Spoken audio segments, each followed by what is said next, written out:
Good morning, Mike. Good morning, Kim. Great to see you. Yeah, great day. Yeah, it's beautiful out. So what are you guys working on today? Well, today we're going to install a sewer liner in this home. The existing sewer is 83 years old and has a lot of root intrusion and has been giving the homeowner trouble for many years.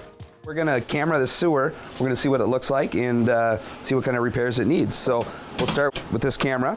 We're going to stick it down the sewer and watch it on a monitor, and we'll see what we find. See if there's any broken pipe, any roots, anything like that we've got to be concerned about. What do you typically find? We'll typically see some roots in the line and sometimes some cracked and broken pipe. So right now we're in 4-inch cast iron, and right here we've got to transition to 6-inch clay tile pipe. And as we go down the 6-inch clay tile, I'm expecting that we'll probably end up seeing some root intrusion in some of these joints here. The old clay tile sewers were built where there was 2-foot sections and they were mortared together. Well, after many, many years, the mortar rots away and the roots find their way into the pipe. And that's what we're seeing here, pretty much in every joint, about every 2 feet.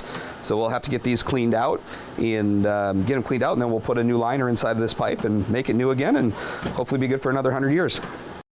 So we're going to use this machine to clean the roots out of the pipe, and then the cast iron has a big scale buildup on the inside. So what we'll do is we'll grind all the scale off the inside of the cast iron pipe to make it a nice smooth pipe, so that our liner, when we put that in, it's going to form to the inside walls of the pipe, and we want to make sure that that's a nice smooth transition. So we'll take all the scales off the cast iron first, and then when we get into the clay tile, we'll clear all the roots off of the clay tile as well.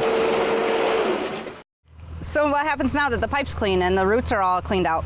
Well, so now that the pipe is all clean, we're going to take this liner here and we're going to dump a 2-part epoxy resin in there and impregnate the liner with some resin. And then once we get the liner all prepped, we're actually going to put it in our machine and we'll get it inside of the pipe.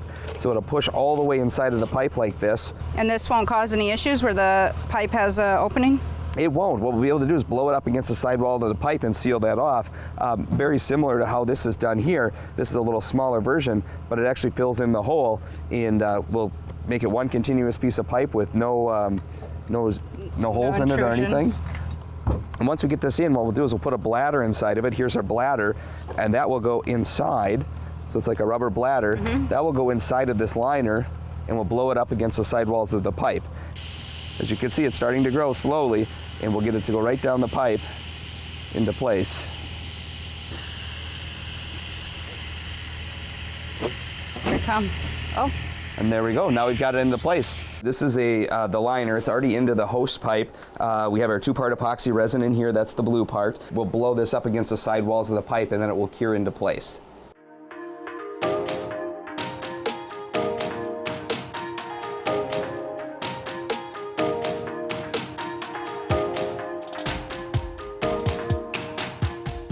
That was pretty simple and easy. Yeah, it was a great day. Worked out well. The liner was a great option for this house. We have many options to repair sewers, but the liner was certainly the best choice for this property.